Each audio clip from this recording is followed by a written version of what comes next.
আমাদের এই ক্রীড়া পরিষদ স্টেডিয়াম এলাকায় আমরা সকলে উপস্থিত, সেই সকাল 7টা থেকে কিংবা কেউ সকাল 6:30 থেকে এখানে উপস্থিত হয়ে এখনো তারা অনেকের ভিতরে দেখছে যে হাই তুলতেছে, ঘুম আসতেছে, অনেক খুব স্বাভাবিক। বাট আপনারা যে ধৈর্য ধরে আপনাদের খেলাধুলার প্রতি যে আপনাদের যে ভালোবাসা, ভালো লাগা, সেটারই বহিঃপ্রকাশ যে আপনারা এখনো এখানে অবস্থান করছেন। এবং আমাদের আজকে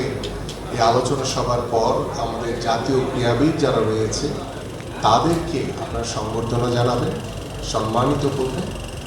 এবং আমাদের সাথে কানেক্ট রয়েছেন আমাদের সারা বাংলাদেশের 64টি জেলা প্রশাসক বৃন্দ, আমাদের ইউনোরা রয়েছে, তাদেরকেও আন্তরিকভাবে ধন্যবাদ এবং কৃতজ্ঞতা জানাই যে তারা আজকের এই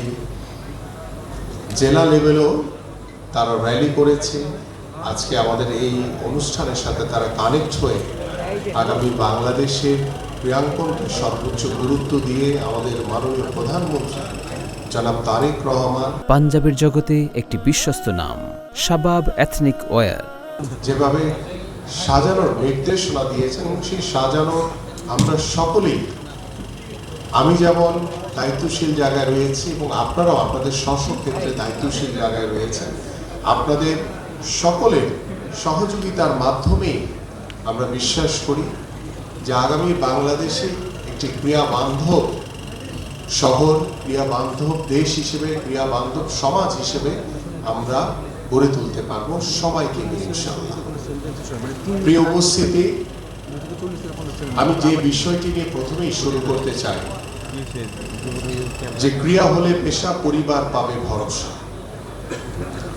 এবং আজকের এই ক্রীড়া দিবসের যে প্রতিপাদ্য বিষয়, সেটি আন্তর্জাতিকভাবে এবং দেশীয়ভাবে যে আমরা ক্রীড়াকে একটি সেতু বন্ধনে আবদ্ধ করতে চাই